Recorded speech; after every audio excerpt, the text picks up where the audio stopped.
સુરતમાં social media પર બદનક્ષી અને ધમકી આપવાના આરોપમાં નોંધાયેલા ગુનામાં વિવાદાસ્પદ કીર્તિ પટેલ ફરી એકવાર કાયદાના સંકટમાં આવી હોય તેમ પૂણા પોલીસે સુરેન્દ્રનગરથી કીર્તિ પટેલની ધરપકડ કરી સળિયા પાછળ ઢકેલી દીધી છે।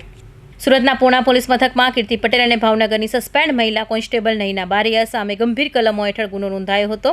ભાવનગરના વેપારી રાજુ ભમ્મર બંને સામે ફરિયાદ નોંધાવી હતી, જે ફરિયાદ મુજબ સોશિયલ મીડિયા મારફતે પરિવારની બદનક્ષી કરવામાં આવી હતી તેમજ ધમકીઓ આપવામાં આવી હતી। આ ફરિયાદના આધારે તપાસ હાથ ધરનાર પૂણા પોલીસે સોશિયલ મીડિયા સ્ટાર કીર્તિ પટેલની સુરેન્દ્રનગરથી અટકાયત કરી વધુ તપાસ હાથ ધરી છે।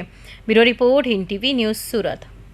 जिसमें ऑब्सीन व गलत शब्द यूज किए जाते हैं, extortion, deformation, criminal intimidation, criminal conspiracy, इन सब धाराओं के तहत और एक आईटी एक्ट के धारा 67 के तहत एक फरियाद दाखिल हुआ था। उसमें दो आरोपी हैं, कीर्ति पटेल और नयना बारैया। कीर्ति पटेल, इस गुना की विगत ऐसी है कि उसने 12 लाख रुपए लेके रेप का फरियाद सेटलमेंट करने का प्रयास किया नयना बारैया के साथ, और दूसरा कि टोटल 3 करोड़ 12 लाख रुपए जो फरियादी है राजू भम्मर से, उसे अलग अलग टाइम पे 1.5 वर्ष के अंतराल में उससे लिया गया है। इस फरियाद को ध्यान में रखते हुए पहले हमने इसके अच्छे से तपास किया और उसके बाद ऑनरेबल कोर्ट में रिपोर्ट करके इसमें एक्सटॉर्शन का सेक्शन ऐड किया गया है।